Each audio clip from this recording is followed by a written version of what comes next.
मेरी शक्ल ही मेरी सबसे बड़ी दुश्मन थी, जिसने डाली बुरी ही नजर डाली। कभी कभी मैं सोचती हूं कि लोग कहते हैं कि अल्लाह कभी किसी के साथ ज्यादती नहीं करता, मगर मेरे साथ तो अल्लाह ने सिर्फ ज्यादतियां ही की हैं। मुझ पर कुफर का फतवा लगाने से कबल अगर आप मेरी कहानी जान लें तो शायद आप भी यही कहेंगे। मेरी मां का इंतकाल उसी वक्त हो गया जब मैंने इस दुनिया में पहला सांस लिया था। मेरा पहला सांस मेरी मां का आखिरी सांस साबित हुआ। तभी किसी ने मेरा नाम रखने का नहीं सोचा। पैदा होते ही मेरा नाम मनहूस, डाइन और चुड़ैल रख दिया गया। मां के कफन दफन से फारिग होकर जब लोगों को मेरा ख्याल आया तो उन्होंने मेरे वालिद की फौरन दूसरी शादी करवा दी। मेरी सौतेली मां जो मेरे नाम पर घर में आई थी, मुझे ही अपना सबसे बड़ा दुश्मन समझती। उसे मेरा वजूद उस घर में अपनी सौतन की याद दिलाता और मेरा बाप तो वैसे भी मुझे डाइन समझ चुका था, जिसने उसकी बीवी का खून चूसकर उसको मार डाला था। मेरा बचपन सौतेली मां की मार के साए में गुजरा। घर की कोई चीज ना होगी जिससे उन्होंने मुझे मारा ना हो। कम खाकर, रूखा सूखा खाकर, फिर भी जवानी मुझ पर ऐसी टूट कर आई कि जो भी देखता देखता रह जाता। मेरी सौतेली मां को यही लगता कि मैं ही इस घर की गुर्बत की जिम्मेदार हूं। इसी वजह से एक दिन उसने मेरा सौदा एक जिस्म बेचने वाली नायिका से कर डाला और मेरे बाप के सामने कह दिया कि मैं घर से भाग गई। इस तरह इस घर से मेरा राब्ता हमेशा के लिए तोड़ डाला, बल्कि मेरी कीमत के बदले में एक खतीर रकम भी हासिल कर ली। 14 साल की उम्र में जो पहला गाहक मुझे नसीब हुआ वो कोई ट्रक ड्राइवर था। चरस और अफीम के नशे में उसने मेरे जिस्म का जो हाल किया, उसके बदले में अगले 8 दिन तक बिस्तर से उठने से कासिर रही। इतना दर्द तो सौतेली मां की मार से ना होता था जितना दर्द उस बिस्तर पर उस वहशी दरिंदे के हाथों मुझे मिला। इसके बाद या तो दर्द होना बंद हो गया या फिर मुझे दर्द बर्दाश्त करने की आदत हो गई। हर रात कोई नया वहशी दरिंदा होता, अपने अंदाज से मेरे जिस्म से अपने पैसे वसूल करता और चला जाता। यह सिलसिला 2 सालों तक जारी रहा या 2 सदियों तक, मुझे याद नहीं। मगर एक रात मेरी जिंदगी में वो आया। वो भी मेरी कीमत अदा करके सबकी तरह मेरे जिस्म से खेलने ही आया था।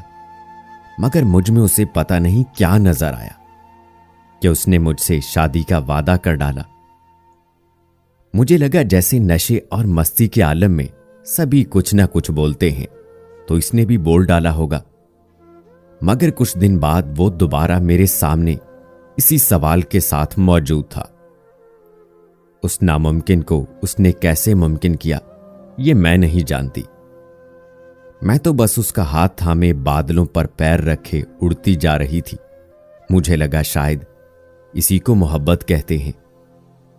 वो मुझे एक बहुत छोटे से 2 कमरों के फ्लैट में ले आया।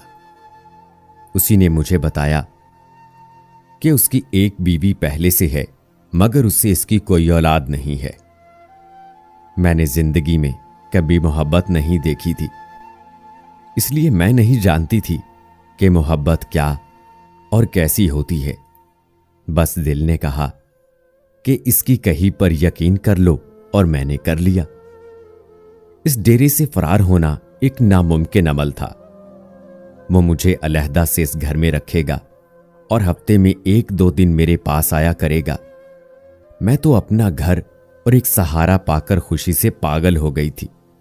मैंने उस घर को अपनी मोहब्बत से सजा दिया। वो भी कभी कभार आता। वो बहुत कम गू और अपने काम से काम रखने वाला आदमी था। मुझे लगा मोहब्बत करने वाले ऐसे ही होते होंगे। उस दिन तो मेरी खुशी की इंतहा न रही जब मुझे पता चला कि मैं उसके बच्चे की मां बनने वाली हूं। उस दिन उसके चेहरे पर भी मैंने मुस्कुराहट देखी। उसने मेरा बहुत ख्याल रखा। मेरे खाने पीने, मेरे आराम का, गर्ज हर चीज का बहुत ख्याल रखा। यहां तक कि वो दिन आन पहुंचा जिसका मुझे शिद्दत से इंतजार था। अल्लाह ने मुझे बहुत ही प्यारी सी एक बेटी से नवाजा था। जब मैं घर आई अपनी बेटी के साथ, तो मुझे जिंदगी में पहली बार पता चला कि मां क्या होती है और ममता किसे कहते हैं।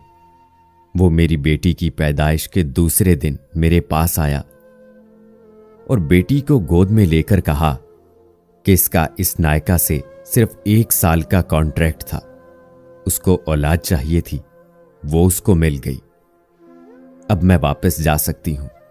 मैंने उससे पूछा, इस बच्ची को कौन पालेगा? उसने कहा, मेरी पहली बीवी यानी सुतेली मां।